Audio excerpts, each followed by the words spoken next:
Hey everyone, welcome to this guitar lesson where we're going to talk about one simple thing you can do to make chord changes in your movement with your hand between chords much easier and make it feel more natural and allow you to get to other chords more quickly and efficiently without any sort of awkward pauses in your music.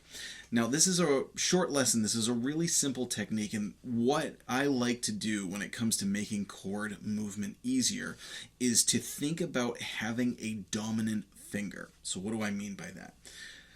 When you think about how you shape the chord, especially if you're a beginner or intermediate and you're really still working a lot of this out, when you think about how you shape the chord, I want you to think about having a finger that falls into place first. It's your lead finger, it's your dominant finger, where the rest of the chord kind of falls into place more easily than it would if you started with your other finger. So for instance, we're going to talk about G major. It's a real easy one to start off with. I am tuned to half step down. By the way, this is a Royal Guitars parlor size resonator, which is I'm just absolutely in love with right now. Anyway, so let's start with a G major chord.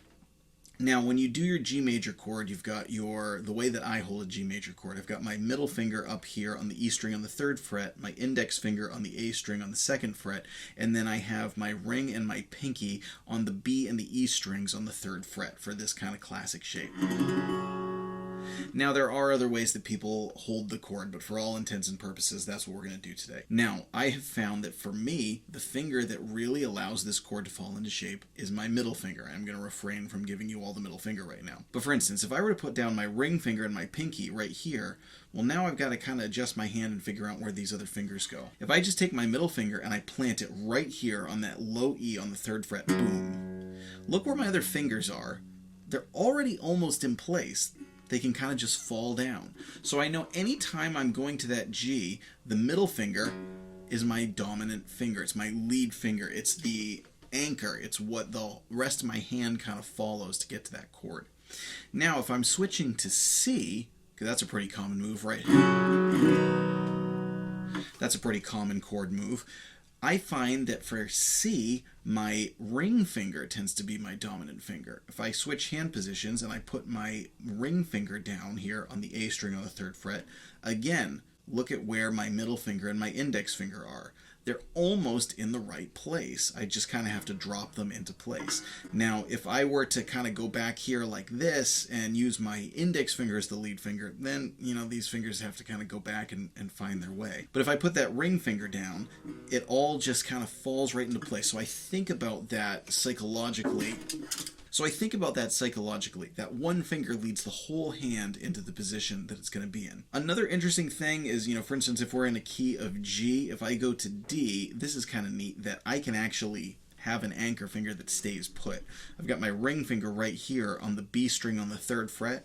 Well, that finger in that position works great for D also. So all I need to do is move these fingers up here, and then the whole chord kind of hinges on that ring finger holding its place. Now, there are a lot of cases when that doesn't happen, where one finger kind of is able to stay put. There are many cases where that's not the case. However, it's great when it does happen. But the concept of using one finger as an anchor finger is something that can really, really help you with getting to a chord faster and doing it a little bit more efficiently and taking some of the mystery out of it. And I found it even works with more advanced chords and things. For instance, like this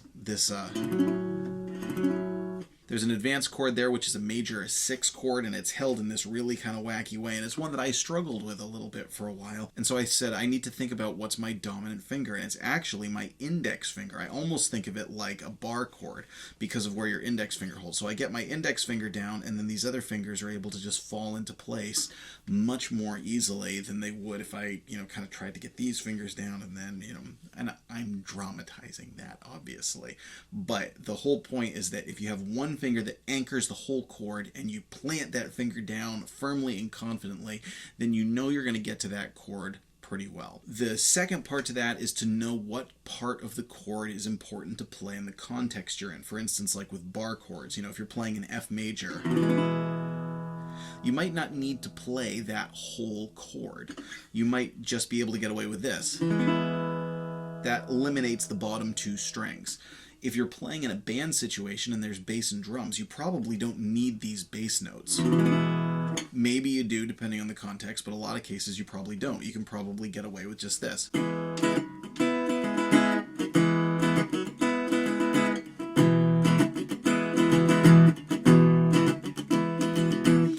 So know which sort of context and what are the important notes of the chords that you need to hit, and let that lead you as to how to formulate, okay, well, how am I going to hold this chord? What are the important notes to hit? Where should my anchor finger be? And I do want to mention that this could be different for other people. For instance, for me, that G chord, it's my middle finger all the way. Boom. And there it is.